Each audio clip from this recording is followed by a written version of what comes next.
Okay, so have you ever pictured this? You pitching a real estate project, and investors are practically lining up at the door. Like, think Shark Tank, right? But for apartments, rental properties, you name it. Well, that's what we're diving into today: real estate pitch decks and how to make them really pop. Yeah. And I know pitch deck might sound kind of stuffy, but it's not about some boring presentation. Think of it more like your secret weapon to get people as pumped about your real estate ideas as you are. Ooh, I like that. And we're lucky enough to be digging into this awesome blog post from the real property expert to help us break it all down. One thing they said that really stuck with me was it's not just about showing off the numbers, it's about building trust. Right. Like, Yeah, think about those infomercials where they're yelling at you about all the features. You're probably just tuning them out. totally. Same with real estate. A pitch deck, it helps you connect with investors or partners, on a deeper level. Hmm. Shows them you're not just in it for a quick buck, but for the long haul. It's like the difference between like a used car salesman and that friend who tells you the best places to go. There you go. A good pitch deck shows you've done your homework, you know the market, and you're prepared to answer those tough questions before they even come up. Speaking of tough questions, the blog talked about when a pitch deck is a must-have. Raising capital, for one. Makes sense if I'm giving you money, I want to know where it's going. Exactly. You Yeah. can't just say, invest in my property, it'll be great. Yeah. Got to show them the how. Potential rental income, operating expenses, ROI. The pitch deck lays it all out visually, helps investors understand and feel good about where their money's going. So it's like their blueprint to see if they can make money. We got it. Now, another time a pitch deck is super useful is for partnerships or joint ventures. Think of it like a prenup, but for business. Lays out everyone's roles, how profits are split, any risks, keeps everyone on the same page. No surprises later. And lastly, they mentioned development proposals, which can be a big deal. Huge. And a good pitch deck can make or break it. Yeah. Like, say you're pitching a new apartment complex to the city. They'll have questions, traffic impact, strain on schools, all that. A solid pitch deck addresses those head-on, shows you're thinking about the community, not just profits. It's showing them you're not just building a building, but adding value. Exactly. And that foresight is huge. Just like pitching a tech startup. They want to see you're thinking 10 steps ahead, which actually the blog walks through a sample pitch deck step by step. Let's get into it. Yeah. Let's do it. Okay, so first slide, it's like the title card of a movie sets the scene. They use the example ABC Real Estate Development, 5-unit residential expansion in Liverpool TX. Short and sweet. And it establishes credibility right away. You're not just some random person, you're ABC Real Estate Development. Small thing, but it matters. First impressions, right? Okay, next slide is where it gets interesting. Problem and opportunity. And this is where even experienced people sometimes mess up. They jump right to the solution, no context. Like, imagine saying, I built a time machine. Invest. They'd think you were crazy. Haha, probably. But if you started with, wouldn't it be amazing to go back and fix our mistakes? Okay, now you've got my attention. Exactly. That problem and opportunity slide is how you connect emotionally.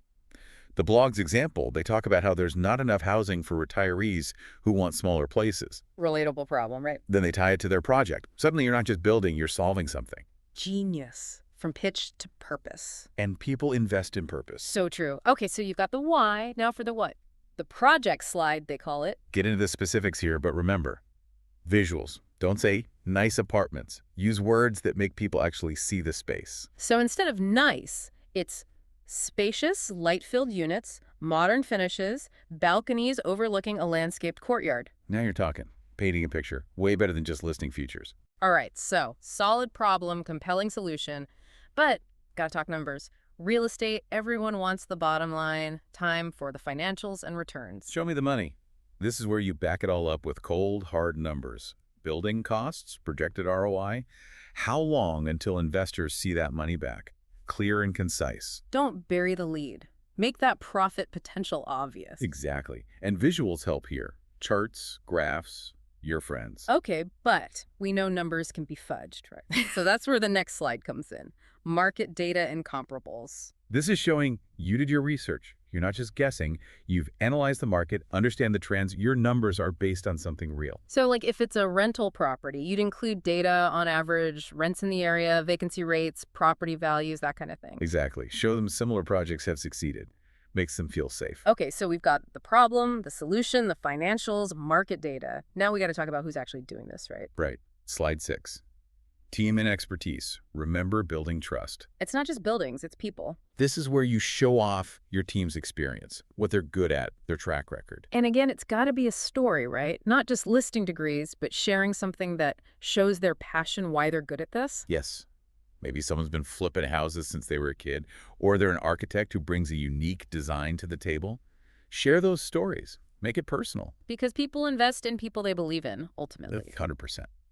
All right, almost at the grand finale. We've got them hooked on the problem, wowed them with the solution, reassured them with the numbers, introduced the all-star team. How do we seal the deal? Slide 7, closing on the next steps. Here's where you say what you need, clearly, and what's in it for them. No beating around the bush. How much capital, what percentage ownership, what kind of returns are we talking? What's the call to action? What do you want them to do after seeing this awesome pitch deck? Schedule a meeting, visit your website, make it obvious. Leave them no choice but to say yes. That's it. That's how you make a real estate pitch deck that doesn't just inform, but inspires. That was amazing. Before we get too carried away, though, let's pause here. And when we come back, we'll talk about how you can use all this for your real estate goals. Excited to get into it. Stay tuned. You know, it's funny how people think to even use a pitch deck, you got to be like some big-time real estate mogul. But some of the best pitches I've seen, they're from folks just starting out. Right, because sometimes that passion is more persuasive than any spreadsheet. Exactly. So if anyone listening is thinking, okay, cool, but I'm just trying to buy my first rental, not build an empire, don't tune out. Those core principles we talked about, clarity, trust, a good story, those matter no matter how big or small your project is. It's like learning to cook. You start with the basics, then boom, gourmet chef. Love that. And just like a good recipe, good pitch deck, it comes down to a few things. Leadership, being clear, and guiding people. Okay, break those down for me. Leadership in a pitch deck, what's that mean? It means you own your vision. Not just, I want to buy this, but I see the potential here, and this is how I'm going to unlock it. So confidence, but also a plan. Totally. And that's the being clear part. Pitch deck needs to make sense, even to someone who's never bought property before. Yeah. Ditch the jargon, use visuals, make those numbers crystal clear. You're bringing them along on the journey, right? Showing them how you think. Exactly. Good pitch deck, it guides them from the problem to the solution to how they can be part of it. Love it. Something that stood out to me from the blog was building trust, being credible. If you're new to real estate, how do you even do that? No track record yet. Networking, my friend. Yeah. That's your secret weapon. Get out there, meet people in the industry, agents, contractors, mortgage folks, even other investors. Building your real estate A-team. That's it. Go to meetups, conferences, even just chat people up at open houses. You'd be surprised what you learn just by talking to people a little further down the road than you. And don't be afraid to ask questions. Everyone starts somewhere. For sure. Most people love sharing what they know. And those conversations, they turn into connections, mentors, even partners down the line. A chat can change everything. Networking's one thing. But the blog also mentioned prep, being ready, which, yeah, I feel that. Huge. Fail to prepare, prepare to fail, right? And a pitch deck, when it's done right, that is preparation. Shows you're not winging it, you've thought it through, anticipated questions, ready to go. Like acing a job interview because you actually practiced, that confidence comes through. 100%. And speaking confidence, a mistake I see a lot is people try to be everything to everyone with their pitch. Like same generic pitch no matter who's listening. Yep, like go on a date and talk about your stamp collection when they're all about skydiving. Oof, yeah, not a match. Right. So before you even build that pitch deck, figure out your ideal investor. Who are they? What are they looking for? Quick flips, long-term rentals, different strokes. It's real estate matchmaking. Exactly. Got to find that synergy. And like dating, first impressions matter. Grab their attention from the start. Okay, how do we do that? Make that pitch deck memorable. Keep it concise, visually strong. Investors are busy. They don't have time for novels or confusing charts. So bite-sized info, good visuals, maybe even a little humor. Now you're getting it.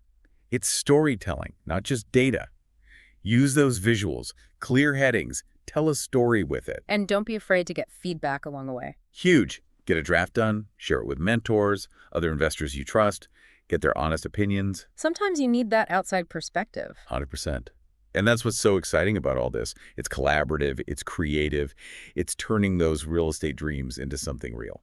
Love that. We've covered a ton today, from the slides themselves to the bigger picture stuff, the trust, the storytelling. Quite a journey. It has been. And before we wrap this deep dive, we want to leave you with something to think about. Get those wheels turning. Ready for a challenge? Hit me. All right, so picture this. You're in a room, right? And it's your ideal investor, the one who gets what you're about, and they've just gone through your pitch deck. And they are SLD. Okay, I'm hooked. What happens next? That's the challenge for everyone listening today. What's your pitch deck story? Ooh, now we're talking. Because it's not just about the blog post anymore, right? This is you. Exactly. What are you passionate about solving with real estate? Maybe it's bringing affordable housing to your town, or fixing up those old cool buildings downtown, or even just making awesome rentals for people visiting your city. Could be even like how to keep families close, Right? with housing that works for different generations. Sky's the limit. But find that why that makes you excited. That's what'll come through in your pitch. And that's what'll grab the right investors, the ones who get you. 100%. Because real estate, yeah, it's about numbers, but the best projects, more than just ROI, it's got to be something you care about. So everyone listening, I want you to really picture this. You're there, confident, nailing your pitch. What's the one thing you want those people to walk away thinking? What do you want them to do after? And don't hold back. This is your chance to do something amazing. Make money, sure, but also make a difference while you're at it. So well said. Real estate, it can change lives, build communities, shape the whole future, and your pitch deck. That's just the beginning. So get out there, do the work, meet people, and never stop learning. You might just inspire the next wave of real estate rock stars. And on that note, we are wrapping up this deep dive on the power of pitch decks. We hope you've walked away with some actionable insights, tips you can actually use, and a renewed excitement for everything real estate. Remember, it's not just about the buildings. It's about the people, the potential, and telling a story that resonates. Until next time, keep exploring, keep dreaming big, and keep building that brighter future one property at a time.